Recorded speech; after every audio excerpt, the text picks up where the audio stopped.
ನಮಸ್ಕಾರ.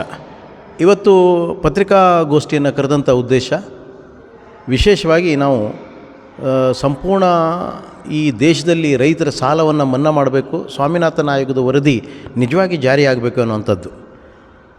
ನಾವು ಈಗಾಗಲೇ ಶಾಸಕಾಂಗ ವ್ಯವಸ್ಥೆಗೆ ಇದನ್ನು ನಿರಂತರವಾಗಿ ಆಗ್ರಹ ಮಾಡ್ತಾ ಇದ್ದಾಗ್ಯೂ ಆಗಲಿಲ್ಲ. ಸಂಪೂರ್ಣ ಶಾಸಕಾಂಗ ವ್ಯವಸ್ಥೆ, ನಮ್ಮ ಜನಪ್ರತಿನಿಧಿಗಳು, ಸರ್ಕಾರಗಳು ಸಂಪೂರ್ಣ ರೈತರ ಸಾಲವನ್ನು ಮೂಲ ಏನು ಅವನ ಸಮಸ್ಯೆಯನ್ನು ಬಗೆಹರಿಸುವಲ್ಲಿ ಸಂಪೂರ್ಣ ಫೇಲ್ಯೂರ್ ಆಗಿದೆ ಅಂತ ಹೇಳಲಿಕ್ಕೆ ವಿಷಾದ ಆಗ್ತದೆ. ಎರಡನೇದು ಮಾತು ಅಂತಂದರೆ ಕಾರ್ಯಾಂಗ ವ್ಯವಸ್ಥೆಗೆ ನಾವು ಕೇಳಿದ್ವಿ. ನಮ್ಮ ಪ್ರಜಾಪ್ರಭುತ್ವ ವ್ಯವಸ್ಥೆಯಲ್ಲಿ ಕಾರ್ಯಾಂಗ ವ್ಯವಸ್ಥೆ ಅಷ್ಟೇ ಮುಖ್ಯ. ಚುನಾವಣಾ ಸಂದರ್ಭದಲ್ಲಿ ಸಂವಿಧಾನಬದ್ಧವಂಥ ಹಕ್ಕನ್ನು ಅವರಿಗೆ ಕೊಟ್ಟಿರೋದ್ರಿಂದ ರೈತರ ಸಮಸ್ಯೆಗಳನ್ನು ಮೂಲಾಗ್ರಹವಾಗಿ ತಿಳ್ಕೊಂಡು ಪ್ರಾಯೋಗಿಕವಾಗಿ ಬೆಳಗಾವಿ ಜಿಲ್ಲೆಯ ಮಾನ್ಯ DC ಅವರಿಗೆ ನಾವು ಮನವಿ ಮಾಡಿದೆ. ನಿಮಗೆ ಸಂವಿಧಾನವಾದಂಥ ಹಕ್ಕಿದೆ, ನೀವು ಕನಿಷ್ಠ ಬೆಳಗಾವಿ ಜಿಲ್ಲೆಯ ರೈತರ ಸಾಲವನ್ನು ಮನ್ನಾ ಮಾಡಿ. ಆದರೆ ಎಲ್ಲಿದೆ ಅವರಿಗೆ ಬಜೆಟ್ಟು ಅಥವಾ ಹಣ?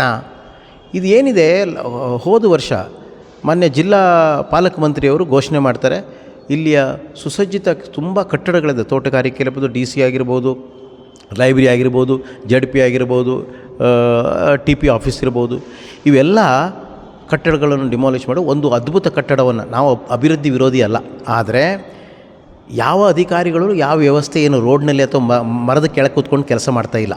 ಎಲ್ಲ AC ಗಾಡಿಯಲ್ಲಿ, ನಮಗೂ ಖುಷಿ ಇದೆ, AC ಗಾಡಿ, ಬಂಗ್ಲೋ ಎಲ್ಲ ಇದೆ, ಖುಷಿ ಇದೆ. ಆದರೆ ಮೂಲವಾಗಿ ರೈತರ ಸಾಲವನ್ನು ಮನ್ನಾ ಮಾಡಬೇಕು.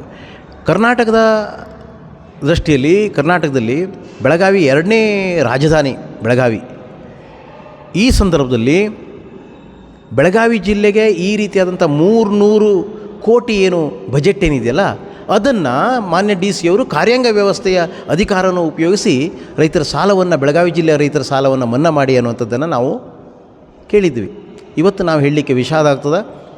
ಶಾಸಕಾಂಗದ ರೀತಿಯಲ್ಲೇ ಕಾರ್ಯಾಂಗ ವ್ಯವಸ್ಥೆ ಸಂಪೂರ್ಣ ರೈತರ ಸಮಸ್ಯೆಯನ್ನು ಬಗೆಹರಿಸಲಿ, ರೈತರ ಸಾಲವನ್ನು ಮನ್ನಾ ಮಾಡಲು ಫೇಲ್ಯೂರ್ ಆಗಿದೆ ಅನ್ನುವಂಥದ್ದು. ಮುಂದಿನ ದಿನಮಾನಗಳಲ್ಲಿ ಇದಕ್ಕೆ ತಕ್ಕಂಥ ಹೋರಾಟಗಳು ಕೆಳಮಟ್ಟದಲ್ಲಿ ನಡೆಯುವಂಥದ್ದನ್ನು ಕರ್ನಾಟಕ ರಾಜ್ಯ ರೈತ ಸಂಘ ಕೈಗೊಳ್ತವೆ. ಜೊತೆಗೆ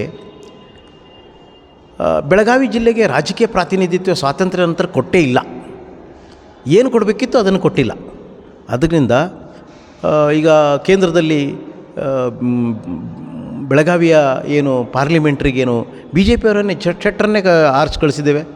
ಬೆಳಗಾವಿಯ ಅಭಿವೃದ್ಧಿ ದೃಷ್ಟಿಯಿಂದ, ರೈತರ ಹಿತದೃಷ್ಟಿಯಿಂದ ಅವರನ್ನು ಕ್ಯಾಬಿನೆಟ್ಗೆ ತೆಗೆದುಕೋಬೇಕಾಗಿತ್ತು ಅನ್ನುವಂಥದ್ದು ನಮ್ಮ ಆಗ್ರಹ.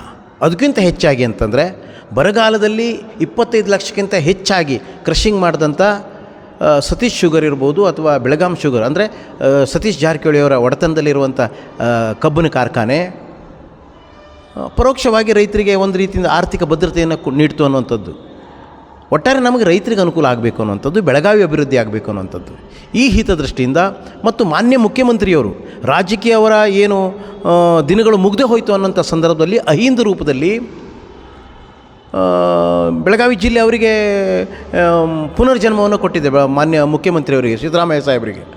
ಅದರ ಋಣ, ಅಹಿಂದ ಋಣವನ್ನು ಇಟ್ಟುಕೊಂಡು ಇವತ್ತು ನಾವು ಆಗ್ರಹ ಮಾಡ್ತಾಯಿದ್ದೇವೆ. ಬೆಳಗಾವಿ ಜಿಲ್ಲೆಯವರು, ಅದು ರೈತರು,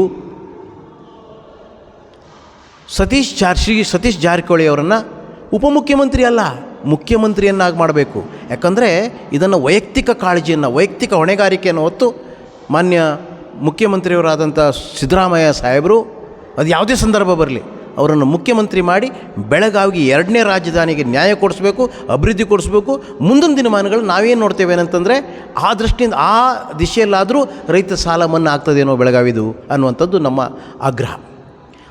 ಕರ್ತಾ ಈ ನಮ್ಮ 3 ಬೇಡಿಕೆಗಳನ್ನು ಸಂಬಂಧಪಟ್ಟಂಥ ಕೇಂದ್ರ ರಾಜ್ಯ ಸರ್ಕಾರಗಳು ಒಂದು ವೇಳೆ ಈಡೇರಿಸದಿದ್ದಂದರೆ ಕೆಳಮಟ್ಟದಲ್ಲಿ ಪಂಚಾಯಿತಿ ಮಟ್ಟ, ರೈತರ ಮಟ್ಟದಲ್ಲಿ ಅವರ ಸಾಲದ ಸಮೀಕ್ಷೆಯನ್ನು ಮತ್ತು ಅವರ ಬೆಳಗಾವಿ ಬಗ್ಗೆ ಅಭಿಮತ ಸಮೀಕ್ಷೆಯನ್ನು ಮಾಡುವವರಿದ್ದೇವೆ. ಆ ರೀತಿಯಾದಂಥ ಉಗ್ರ ಹೋರಾಟಗಳನ್ನು ಕೈಗೊಳ್ತಿದ್ದೇವೆ.